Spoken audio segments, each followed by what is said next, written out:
Hello student, आज हम लोग स्टार्ट करेंगे कक्षा 12वीं का एक इम्पॉर्टेंट चैप्टर आव्यूह। आव्यूह होता क्या है और इसका बेसिकली कहाँ कहाँ उपयोग किया जाता है इसके बारे में हम लोग देखेंगे। ठीक है, तो जैसे आव्यूह का मेन चीज़ सबसे पहले देखते हैं इसका उपयोग कहाँ कहाँ किया जाता है। तो हम लोग अगर समीकरण हल करने की बात करें तो हम लोग सामान्य जो दो चर वाले होते हैं या तीन चर वाले होते हैं, दो चर वाले को विलोपन, प्रतिस्थापन या तो वज्र गुणनखंड विधि से हल कर लिया जाता है। उसी प्रकार से तीन चर वाले को भी विलोपन विधि से हल करने की कोशिश करते हैं, उससे भी हल हो जाता है। लेकिन उससे अगर ज़्यादा चर राशियां होते हैं तो ऐसे समीकरण को हल करने के लिए थोड़ा दिक्कत होता है। तो ऐसे समीकरण को हल करने के लिए हम लोग आव्यूह विधि का उपयोग करते हैं। इस विधि में से हम लोग आसानी से जो होता है समीकरण को हल कर सकते हैं। ठीक है, तो इसी में से हम लोग आज जो है एक नया इंटरेस्टिंग चैप्टर स्टार्ट करेंगे जिसका नाम है आव्यूह। ठीक है, ये कक्षा 12वीं का है। तो इसमें से हम लोग देखते हैं, सबसे पहले आव्यूह का परिभाषा देख लेते हैं। आव्यूह होता क्या है? तो आव्यूह जो होता है, आव्यूह का सबसे पहले परिभाषा देखते हैं। तो इसका अगर हम लोग परिभाषा लिखें तो आव्यूह जो होता है एक आयताकार, है ना, यह जो होता है संख्याओं या फलनों, संख्याओं या फलनों का आयताकार या वर्गाकार, आयताकार मुख्य लेते हैं तो आयताकार या वर्गाकार क्रम विन्यास होता है, क्रम विन्यास होता है।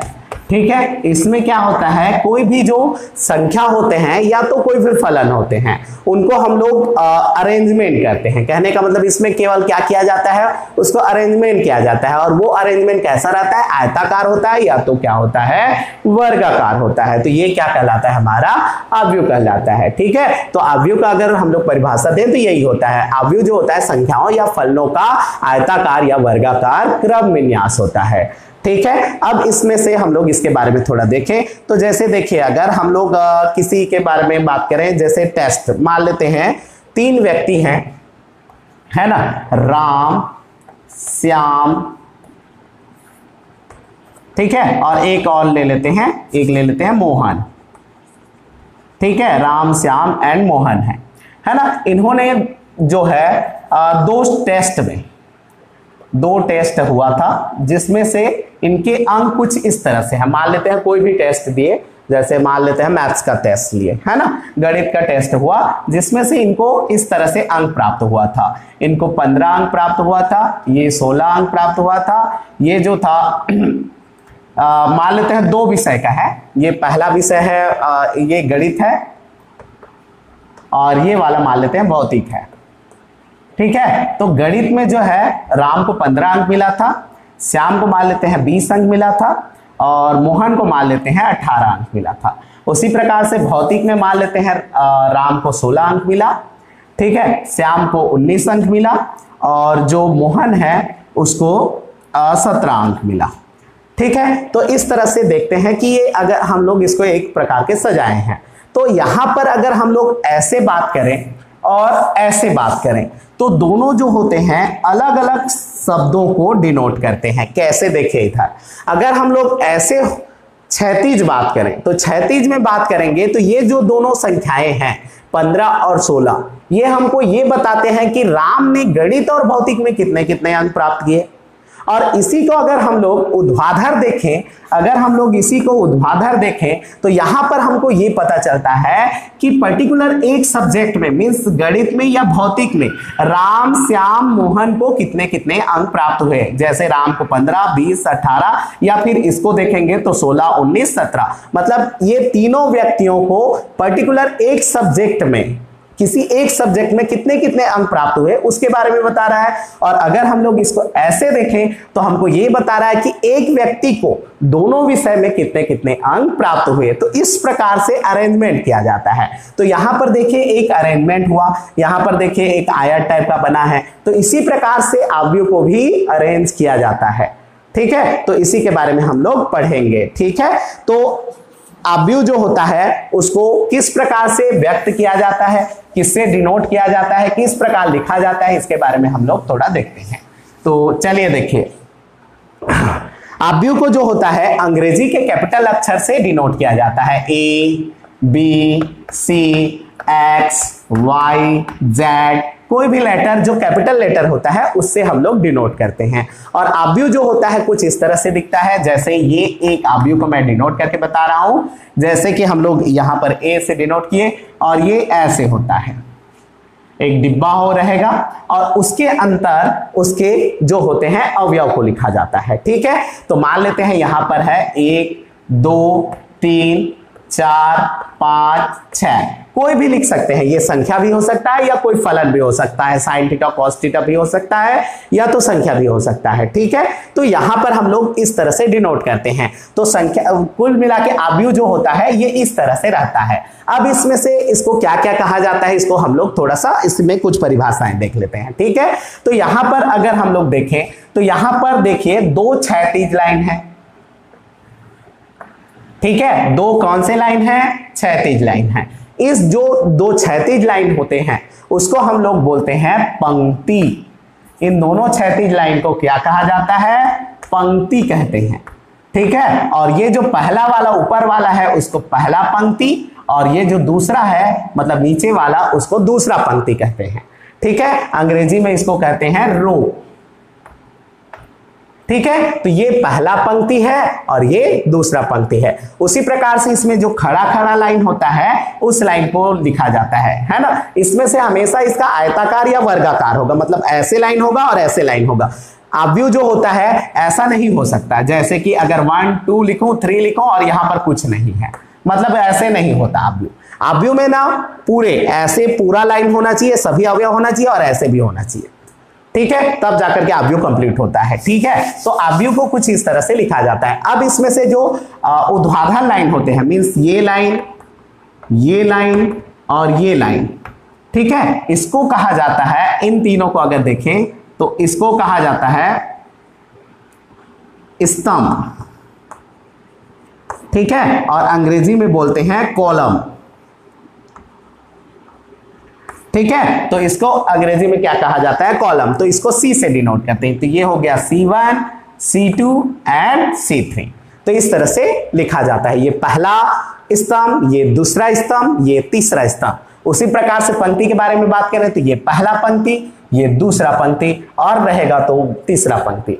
तो इस तरह से अगर हम लोग हर एक एलिमेंट के बारे में बात करें कि वो कहां के पर स्थित है तो उसके बारे में हम लोग बता सकते हैं। जैसे देखिए इधर अगर मैं बात करूं कि ये 2 जो है इस आव्यूह में कहां पर स्थित है, ठीक है, इस आव्यूह में कहां पर स्थित है, तो सिंपल सा बात है, ये कौन से पंक्ति पर है, पहला नंबर पंक्ति पर है और स्तंभ कौन से पर है, दूसरा पर है। तो इसमें से अगर बात करें तो ये पंक्ति कौन से पर है, पहला, और स्तंभ कौन से पर है, दूसरा। माने ये जो 2 अवयव है, पहला पंक्ति और दूसरा स्तंभ का अवयव है।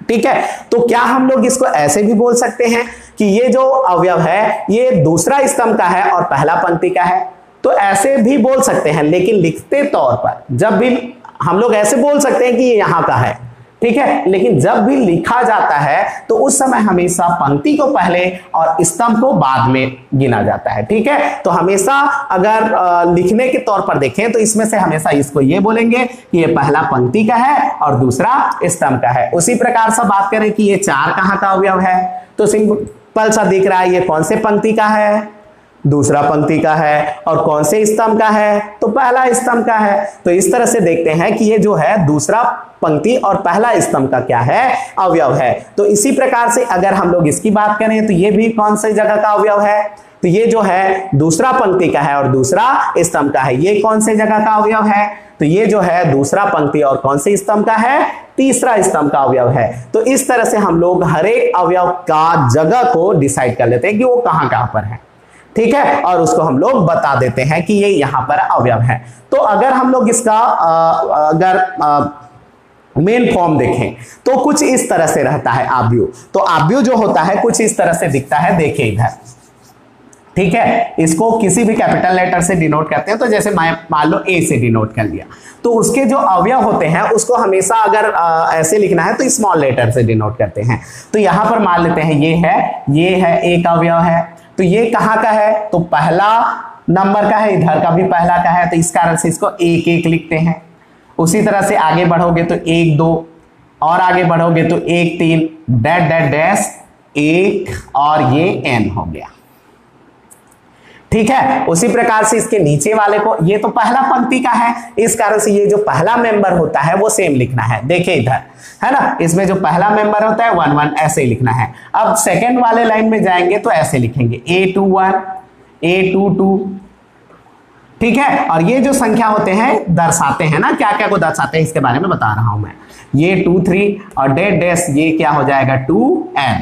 उसी प्रकार से ऐसे आगे और बढ़ सकते हैं, ठीक है। तो ऐसे अगर इसमें आगे बढ़े, इसमें आगे बढ़े, इस तरह से इसमें आगे बढ़ेंगे तो कुछ हमको इस तरह से मिलेगा। ए देखिए ये 1 था, ये 2 है, तो ये 3 होगा, तो ये मान लेते हैं m है, तो ये 1 होगा, ये m2 हो जाएगा, ये m3 हो जाएगा, ठीक है, और ये हो जाएगा mn हो जाएगा। तो अवयव जो होता है कुछ इस तरह से दिखता है, ठीक है। और अगर हम लोग इसमें से बात करें तो ये कुछ इसके अवयव जो होते हैं ये इस फॉर्म में होते हैं, ए आई जे के फॉर्म में होता है, ए आई जे के फॉर्म में होता है। अगर हम लोग इसको देखें तो अवयव जो स्टैंडर्ड रूप में रहता है वो ए आई जे के फॉर्म में रहता है, जहां जो आई होता है वो पंक्ति को दर्शाता है, ठीक है, और जे जो होता है वो स्तंभ को दर्शाता है, ठीक है। आई जो होता है वो क्या को बताता है कि ये पंक्ति कौन सा पंक्ति का है, और जे जो होता है वो क्या को बताता है, स्तंभ को बताता है, ठीक है। और उसी तरह से जैसे ही यहां पर लिखा जाता है तो इसके क्रम को लिखा जाता है,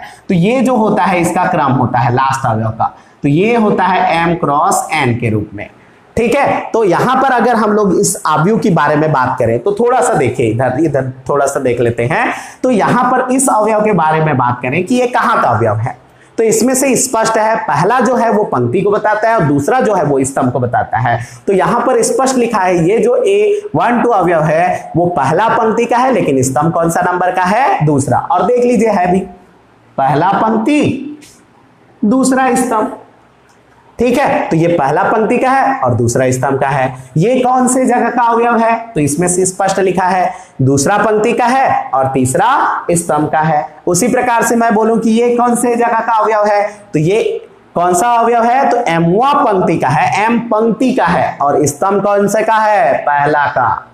उसी प्रकार से अगर मैं इसकी बात करूं तो ये कहां का अवयव है, तो यहां पर देखिए m पंक्ति का है, m पंक्ति का है, और n नंबर के क्या का है, स्तंभ का है। तो इस तरह से अवयव होते हैं, और यहां पर इसके क्रम, यहां पर इसको क्रम को लिखा जाता है, ठीक है। तो यहां पर जो लास्ट अवयव होता है उससे वही इसका क्रम होता है, m क्रॉस क्या लिखेंगे, n, ये क्रम होता है, जहां m जो होता है वो पंक्तियों की संख्या को बताता है, पंक्ति की संख्या बताता है, पंक्ति की संख्या कितने पंक्ति हैं, और n जो होता है वो स्तंभ को बताता है, स्तंभों की संख्या को बताता है, ठीक है, स्तंभ की संख्या को बताता है, ठीक है। तो इस तरह से देखते हैं कि इसमें से m पंक्ति और n क्या है, स्तंभ है, और ये उसके अवयव होते हैं। तो इस तरह से होता है, पहला अवयव 1 1, ये 1 2 1 3 ऐसे रहता है, 2 1 2 2 2 3, क्योंकि ये दूसरा पंक्ति है तो 2 से स्टार्ट होगा, पहला स्तंभ है इस कारण से 2 1।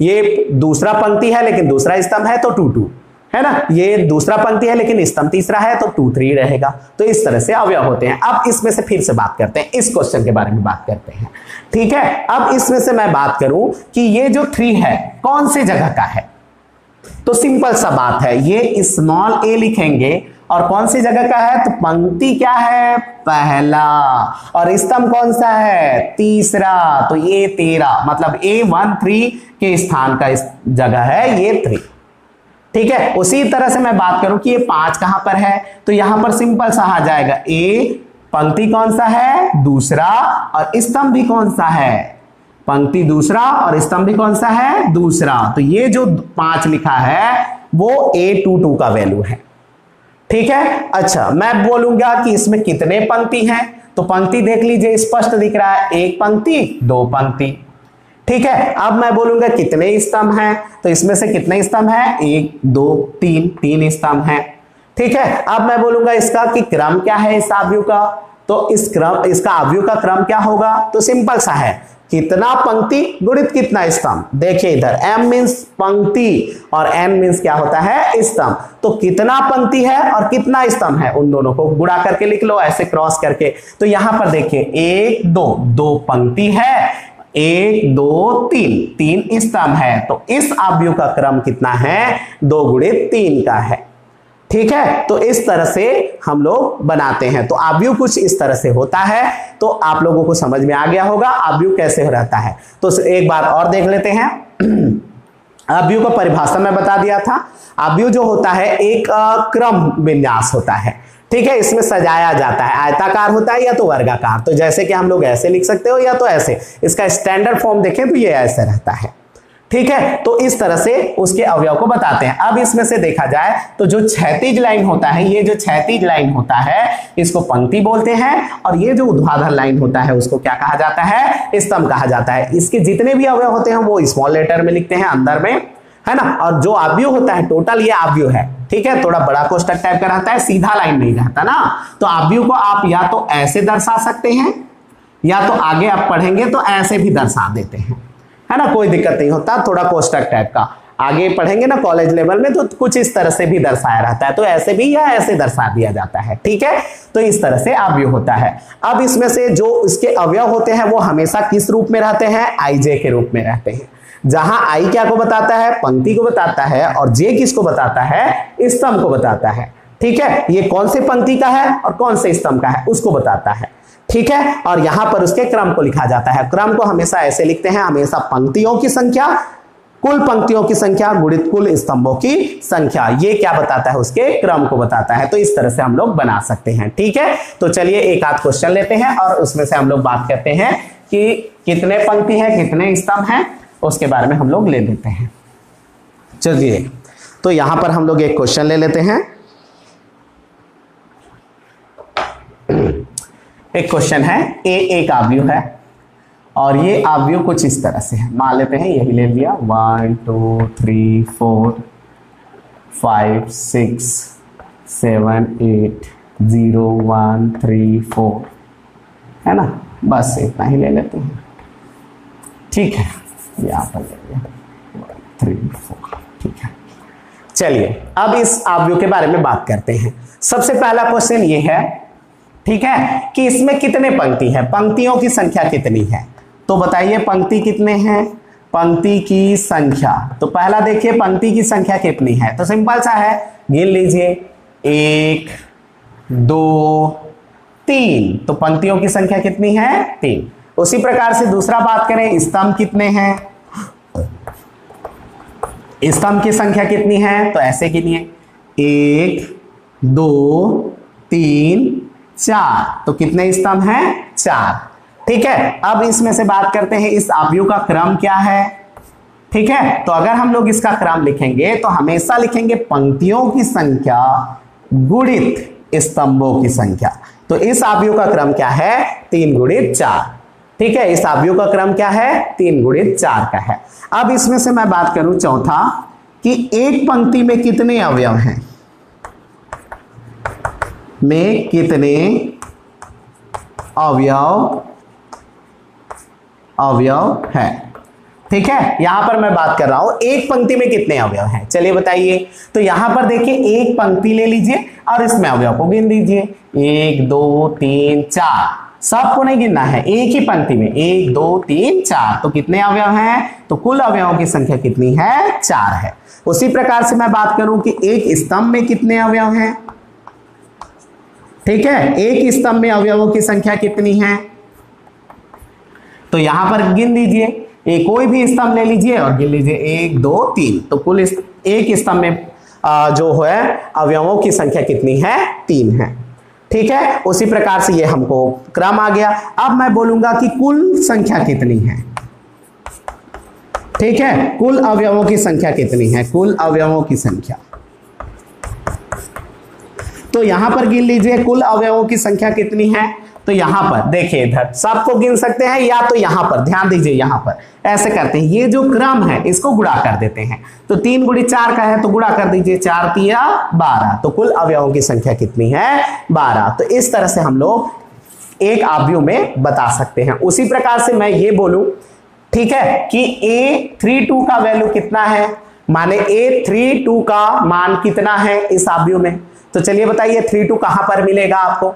ठीक है, तो इसमें से देखिए आपको जाना क्या है, तीसरा पंक्ति और स्तंभ कौन सा? दूसरा। तो देखिए इधर ए पहला, दूसरा, तीसरा, तीसरा पंक्ति और स्तंभ कौन सा? दूसरा। तो ये 32 का वैल्यू है, तो वो कितना लिखा है? 1। उसी प्रकार से मैं बात करूं कि ए जो है 14 का मान कितना है, ठीक है, 14 का मान कितना है? तो सीधा सा है, स्तंभ का पंक्ति कौन सा? पहला, लेकिन स्तंभ कौन सा? चौथा। तो ये पहला पंक्ति, स्तंभ चौथा, तो ये वाला अवयव के बारे में बात कर रहा है। तो कितना है इसका मान? 4 है। तो इस तरह से हम लोग बता सकते हैं। उसी प्रकार से A22 का मान कितना है? तो ये दूसरा नंबर का दूसरा, ये हो गया, ठीक है। तो कुल मिला के ये कुछ इस तरह से होते हैं, ठीक है, ऐसे रहता है। देखिए इधर है, ये 11, 12, 13, 14, ठीक है। दूसरा नंबर का है तो 21, 22, 23, 24, ठीक है। तीसरा का है तो 31, 32, 33, 34। इस तरह से आप बता सकते हैं कि ये 3-4 का है ना, 3-4 का है कि 2-2 का है, मतलब 33-34 नहीं बोलते, 2-3-2-4 बोलते हैं इस तरह से। लेकिन मैं वैसे आप भी सोच सकते हो, आप समझने की दृष्टि से वैसे भी आप सोच सकते हो, ठीक है। तो इस तरह से लिखते हैं, ठीक है। तो ये जो है इस तरह से हम लोग बता सकते हैं कि एक अवयव में कितने अवयव हैं। अब इसमें से एक और क्वेश्चन देख लेते हैं। देखिए इधर, अच्छा,